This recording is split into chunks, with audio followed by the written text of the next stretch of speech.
Hey, welcome! Today, we are going to tackle fractions. And I know, they can seem a little intimidating sometimes, but I promise they're actually a really simple and super powerful tool for making sense of the world.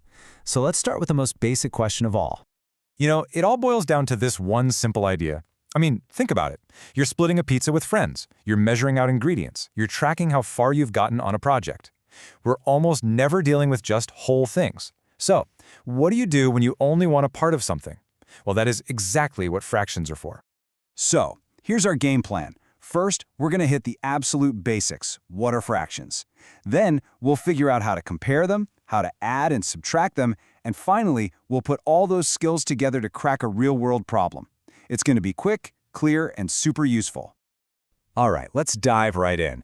Before we can start doing cool stuff with fractions, we gotta know what we're actually working with. And it turns out there are really only three main types you need to know, and they're all pretty straightforward.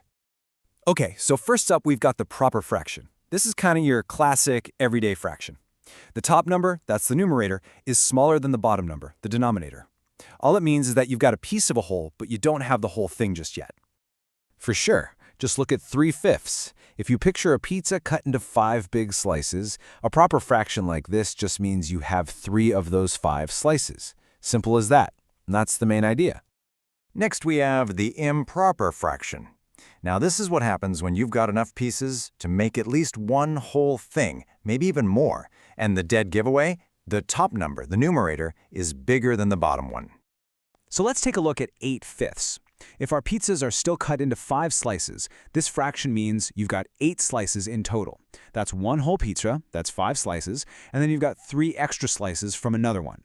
It's more than a single whole. And that leads us perfectly into our third and final type, the mixed fraction. Honestly, this is just a much friendlier, more intuitive way of writing an improper fraction. It tells you right up front how many whole things you have, plus whatever little bit is left over. Just check out this example, 1 2/3.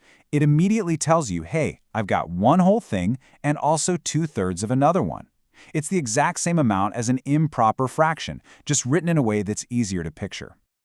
Okay, so we know the 3 types. That's great. But what if you've got 2 different fractions and you need to figure out which one's bigger? Well, that brings us to our next crucial skill, comparing fractions. Right, here's the most important thing to get. You can't really compare apples and oranges, can you? And in the same way, you can't easily compare, say, sevenths and fourths. To see which one is bigger, you first have to get them speaking the same language. And for fractions, that language is a common denominator. And the process is always the same. First, you find the least common multiple. That's just the smallest number that both of your bottom numbers multiply into. Then you convert your fractions. And once those bottom numbers match, all you have to do is look at the top numbers. The one with the bigger top number is the bigger fraction. Easy.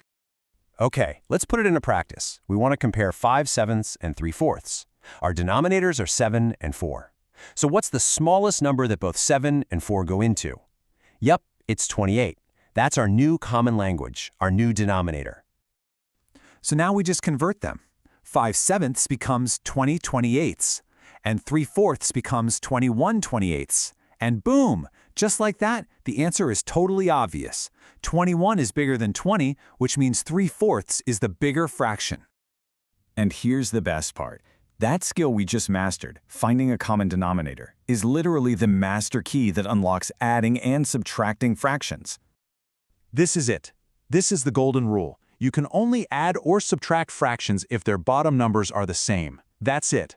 Once you make them match, all the hard work is already done. Let's take a look at this problem right here. We've got 1/8 plus 3/16 plus 7/24. See how they're all different? All different languages. So what's our first step? You got it. We find that common denominator, the least common multiple of 8, 16, and 24, which happens to be 48.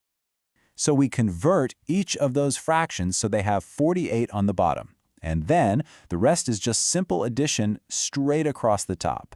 6 plus 9 plus 14 gives us 29. So our final answer is 29/48. See? The system just works. And you know what? This logic works perfectly for mixed fractions too. You just handle the big whole numbers first, and then you work on the fraction parts using the exact same method we just covered. It's so consistent. Okay, we've covered the different types, we know how to compare them, and we know how to add and subtract them. Now it's time for the final challenge, putting it all to the test with a real problem. This is where everything clicks into place.